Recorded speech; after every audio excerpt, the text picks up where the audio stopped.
Please help me welcome to the DebX stage, Nicole Miller.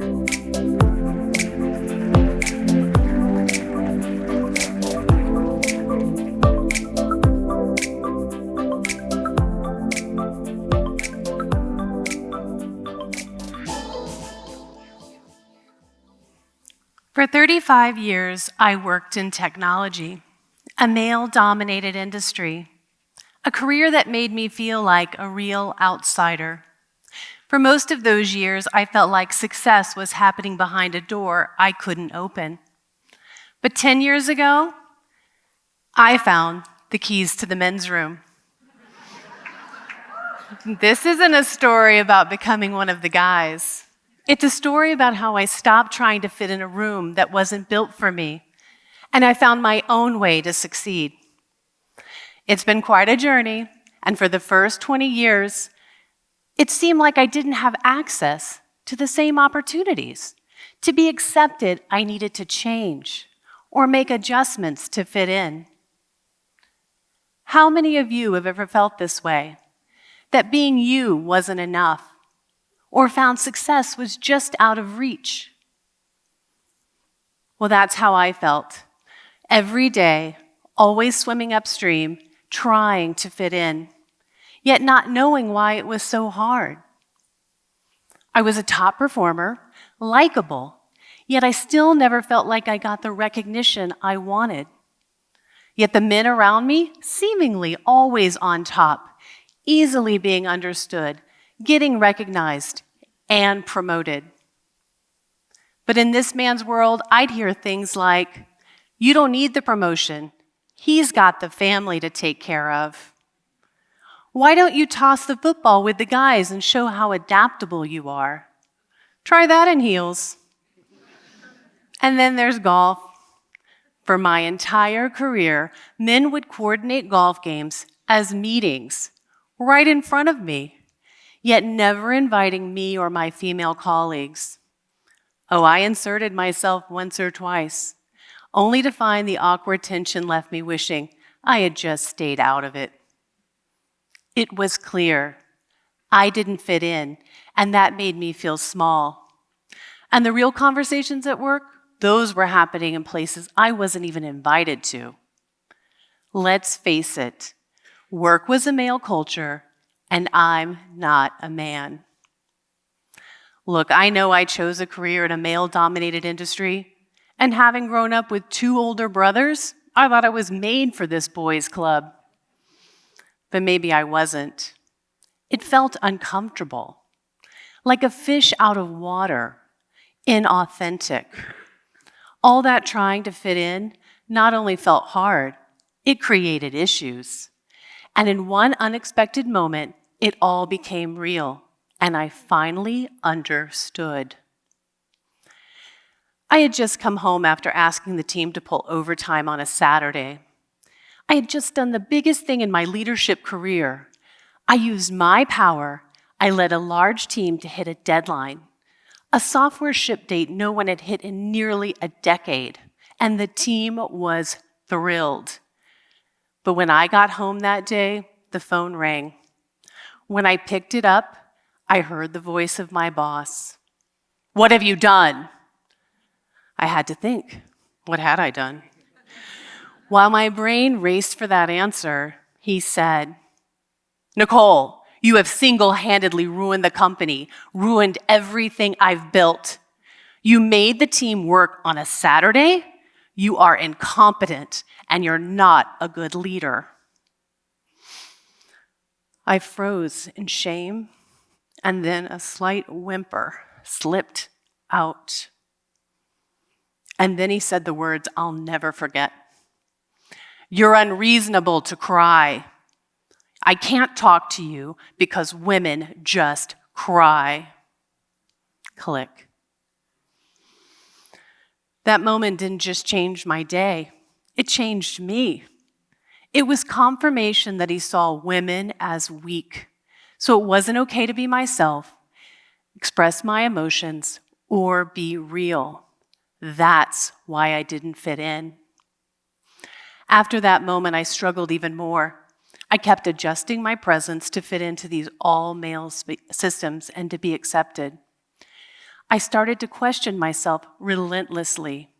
Should I be tougher, more assertive, less empathetic? Oh my gosh, do not cry. That constant adjusting and second guessing, it robbed me of my empathetic nature and my emotional flow. But it kept me in the game. And for a time, I thought I was rocking it. I shifted jobs every 2 to 3 years, and I'd get titles and experience. But really, I was just trying to find a place to fit in. And work was becoming a grind. Like a hamster on a wheel, I just kept running, yet never getting anywhere. And you know what else it was doing? Killing my joy, shrinking my light, and robbing me of my real future. I may have seemed like an outward success to others, but I wasn't even sure who I was anymore. All that adapting to be someone else created a very dim version of who I really was. I wanted more. I wanted stability, recognition, joy, and success up the ladder my way. So I did what any engineering, logical brain woman would do. I decided to fix it. I created my own way, my keys to finding success. First, I found my authentic self. I had to find the me before I tried to fit in, and I had to bring that Nicole to the table. I no longer hid my feminine energy, nor apologized for my emotions. Then I started negotiating my real value. I stood up for myself, raised my self-worth, and expected equitable treatment. I then said yes to my bigger future. A yes that didn't say run to escape. Instead, it simply said stay and build. With those 3 things, I re-engineered my core beliefs at work. And this shifted everything. I used the keys to realize who I could be and open new doors. And now, I'm the COO of a vibrant tech company, an AI thought leader and strategist, a noted tech executive invited to sit with companies like Google, Meta, and Amazon. Earlier this year, as a member of Crew, an elite group of executives, I won an award. For what, you ask? Thank you. I won an award for just being me.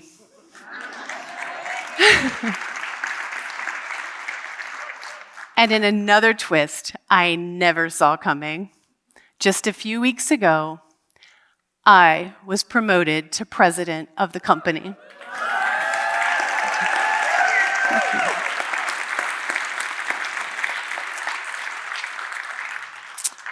What changed these last 10 years versus the prior 25? Just me. I started being myself, authentic and engaged, unapologetically me, the me before I adapted. No, my male-dominated industry didn't change. I didn't ask my colleagues to change, and I didn't find a new company. I was the one who shifted, and you can shift too. If you've ever felt like me and you're looking to find success on your own terms, male or female, we all struggle to fit into rooms not made for us. I say my keys can help you too. Here's how. K. K is know yourself. Be authentically you. Lead your way. Find the you before the system made you adapt. E. E says engage your higher value. No negotiations on what you're worth, period. Y. Y stands for yes. Yes helps you build. Your future deserves your best yes. And finally, S. The shift that emerges when you become real. This is when the light within you becomes so bright, no one can put it out. Over a decade ago, I thought I was looking for the keys to fit in, a way to adapt and change. But what I really found was this: success is just the byproduct of being me. And I believe you can have success too. Take these keys, unlock the door, step into your own bigger future. Success is waiting on the other side. All it requires is you. Thank you.